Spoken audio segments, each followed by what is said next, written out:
Le Flash Info avec le centre de stockage de la Manche. Et un nouveau décès sur les routes du département. Hier en matinée, un motard est entré en collision avec une fourgonnette sur la départementale entre Villedieu et Saint-Lô à hauteur de Villebaudon. Grièvement blessé, il a été héliporté vers le CHU de Caen.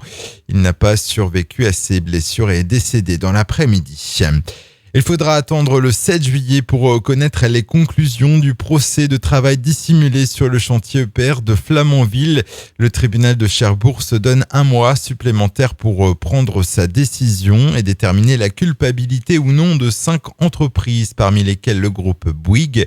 Elles sont soupçonnées d'avoir employé illégalement 460 ouvriers polonais et roumains sur le chantier EPR. Ce mardi, la CGT, qui s'est portée partie civile dans ce procès, avait organisé un pique-nique devant le tribunal. L'Espen, société rachetée par Veolia Propreté, qui gère le site d'enfouissement des déchets du Ham, vient d'être condamnée à 30 000 € d'amende pour homicide involontaire. Le 26 août 2013, un de ses employés avait trouvé la mort après une chute de 7 mètres dans une fosse au moment où un camion déchargeait son contenu. Un soulagement pour ses 2 fils déjà orphelins de leur mère.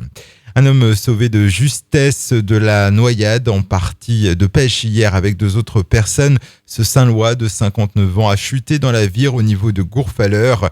Une chute de près de 3 mètres à un endroit difficile d'accès. Il a quand même pu être sorti de l'eau grâce à la rapidité de secours. Il a été transporté à l'hôpital de Saint-Lô pour examen. Et puis sport et voile dans la solitaire du Figaro, on efface tout et on recommence. Lundi, la 2e étape a été arrêtée pour cause de tempête. L'étape doit être relancée aujourd'hui. Les 39 skippers de la solitaire reprendront la mer cet après-midi depuis la Corogne en Espagne, direction Concarneau. 2 skippers manchois sont engagés, Alexis Loison actuellement 3e et Sophie Faguet à la 28e place. Le Flash Info vous a été présenté par Landra, centre de stockage de la Manche à Digulleville. Pour en savoir plus et visiter notre centre, 0810 120 172, coup d'un appel local.